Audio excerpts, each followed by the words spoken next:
Welcome back to season 2 of We're Not Even That Funny, episode 3, which is What If We Don't Figure It Out? So, I'm Safia. I'm Najla. I'm Vinura. And I'm Zinira. Okay, so in this episode, we are going to be talking about how people expect us to have our lives in our early 20s to be figured out, to know what we're going to be doing, how we're going to be doing, where we're going to be doing. But in reality, that is not what happens, right? So this conversation is all based upon that. So let's move on to the first segment. So usually, right, in life, the school life is the easiest one, which while we were in school, we did not know. We were like, oh my God, I have to wake up at 5 o'clock, go to school, do homework and all of that. It felt like a huge mess until we came into the university.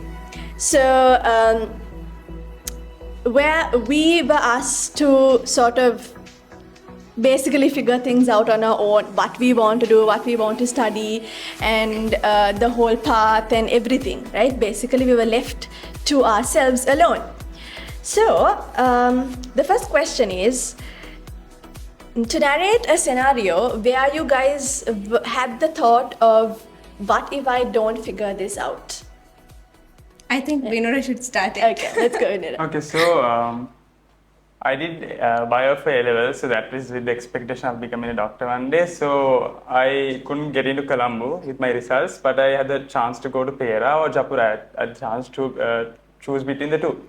So what happened was my mother, she wanted me to go to Japura because it was close by, so I could go home every day and I could meet her, I could meet my friends, everyone. My father wanted me to go to Pera, so it would be a new experience. So the thing was, I personally preferred Pera in a way because it was beautiful, and like people used to say that there's a lot of nature, a lot of aspects of nature there, and also because the clinical exposure, because I wanted to become a doctor because the clinical exposure seemed to be better those days, but now I realize that Japura is even better. So I ended up going to Japura somehow, but then right now I feel like I took the proper decision. I don't know whether it's the exact decision I should have made, but I took the decision and I'm happy with it now because I have met these wonderful people here and yeah. I think I can kind of relate to Binura because I also had this conflict between Pera and Japura, not in terms of the faculty, but because of the nature and how beautiful Pera was. But in terms of a situation that I had to face was, as soon as I came to uni, I didn't have any friends. So my lectures were so boring. Like we were put into groups and I had to go sit there, and then the worst part was the gap between the lectures. We used to have breaks, 2-hour breaks. I used to just sit in the reading hall doing nothing. It was really hard, and I was like, what if I don't make friends? And then I met this wonderful bunch, chaotic, mentally unstable, friends at Gavel, and they... That is because birds of a feather stick together. True. And we made a lot of memories. I mean, we went on trips and, we basically own Susiko. And there is not a single day you can walk around uni without meeting a Gavel friend and, having a recap of your day. So, yeah, I think that would be that for me. Yeah, and also Susiko, like when you walk into Susiko, like you know that there is surely like the loud people are the Gavel people, and they are like, "Hi, Puttus," and like that's how how you usually when you enter the Gavel room, the welcome that you get, that's the same kind of welcome you get in Susiko also. And we were. If I go to the main campus by chance, there's like 50% chance of me meeting Nayana. He lives there. And the fact that we don't actually mind the judgy eyes around us, we'll just be us anywhere. Yeah, so for me, what if I don't figure it out moment was in second year when I had to choose my department. Initially, I was very confident about choosing the accounting department. I felt, okay, that's it for me. But then towards the end of second year, we had to juggle up with so many things like internship applications, the final end semester exams, and also the CA exams. So with all of that, I felt, okay, I'm not going to figure this out. I'm going to fail my exams. I'm not going to land on the internship. But somehow, with the help of the people around me and like my own willpower, I would say, I doubt whether there is one, but yeah. So I actually figured it out somehow at the end. And yeah, I'm 8 months into my internship, successfully survived. I think, yeah, I can relate to all of what you guys said, and also like I had the university thing that I had to choose, but not between Pera or Japura. It was between Colombo and Japura actually. So my dad was like, you should go to Colombo because he was looking into the transportation side. He was like, I know I can drop you and pick you up. It's close by. And then my mom's like, no, you should go to Japura. That's known for the management and all of that. So somehow I figured it out, I don't know how, right? And also the same thing like Natra said, the department thing, right? So I was contemplating between the business administration department or the business economics department. I was on the fence till like the last day that we were asked to like submit this choice. So yeah, but 2 years into this, I don't know if I like it, but I'm doing it. Okay, so that's it for the first segment of, if it's okay if you have not figured it out, it's gonna fall in place. So now moving to the second segment, it's how would the following EXCO members figure it out for the given scenario. So we have some amazing EXCO members and they have amazing ways of reacting to different situations. So the first one's for Binura. That is Akhil after a debate topic is announced.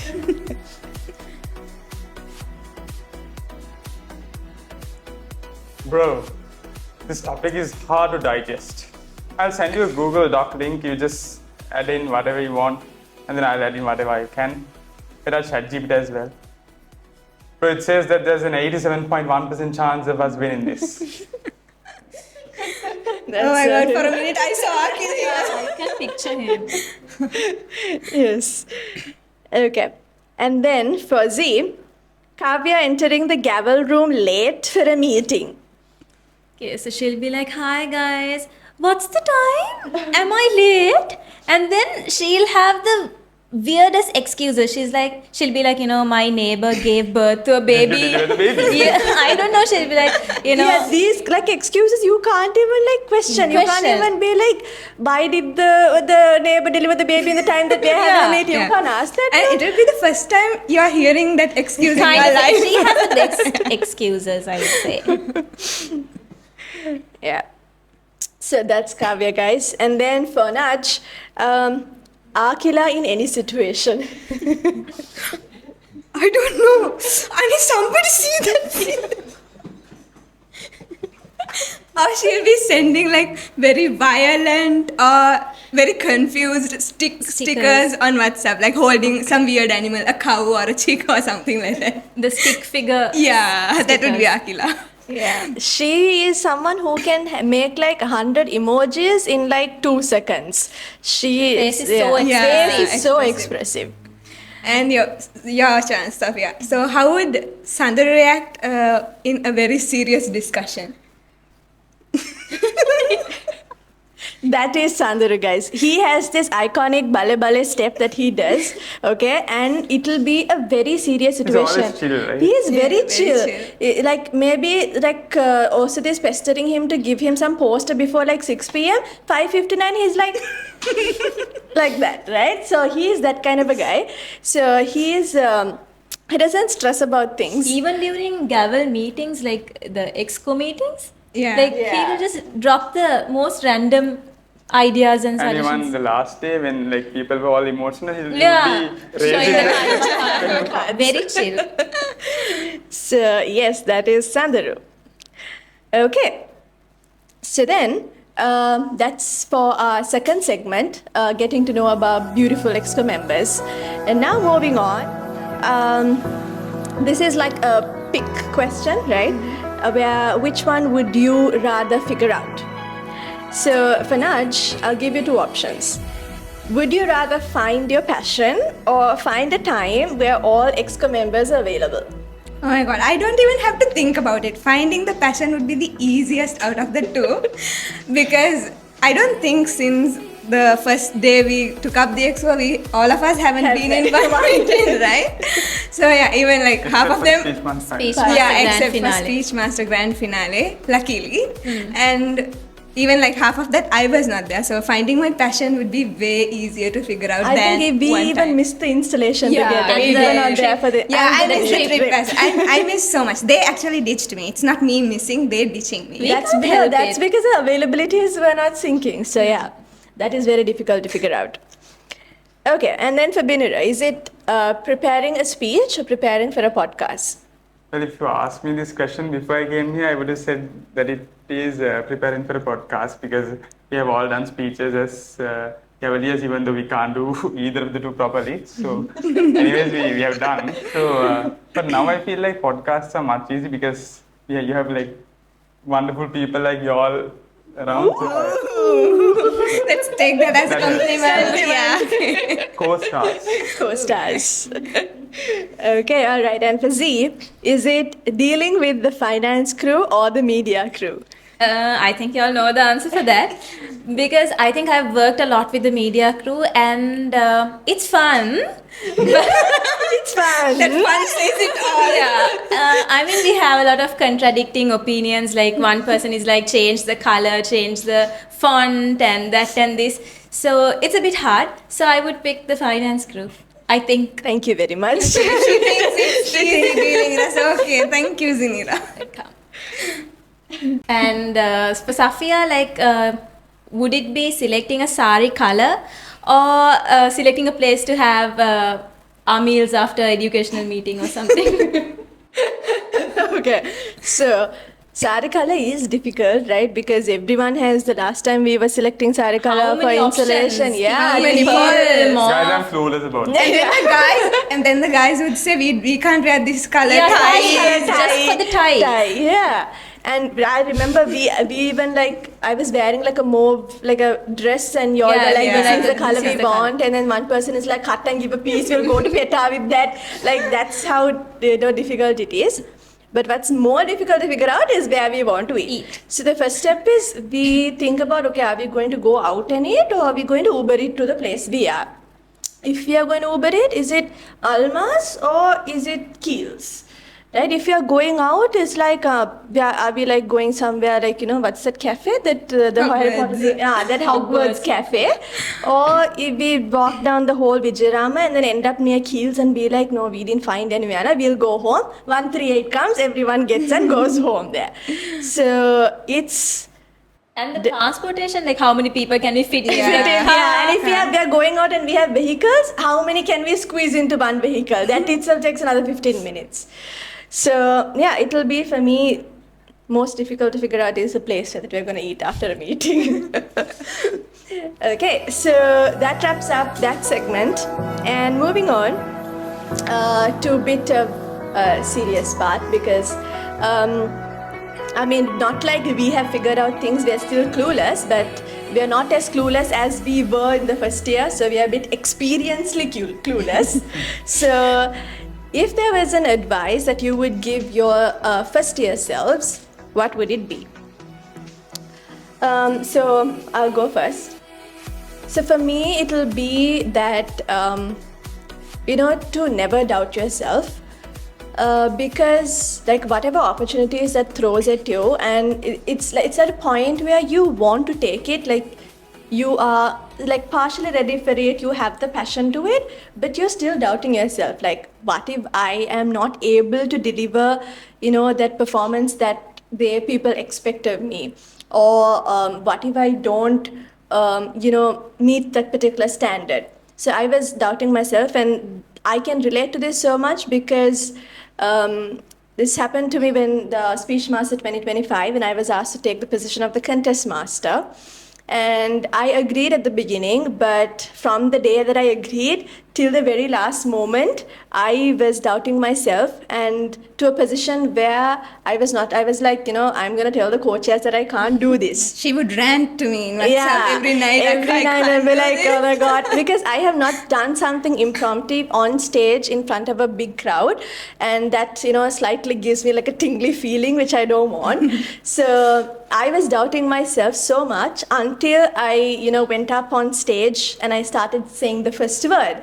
And when I did that, everything, started pouring in. It was all smooth. There was no glitch, and everything worked out in the end. So it fell in place because I sort of started believing in myself. So that's for me.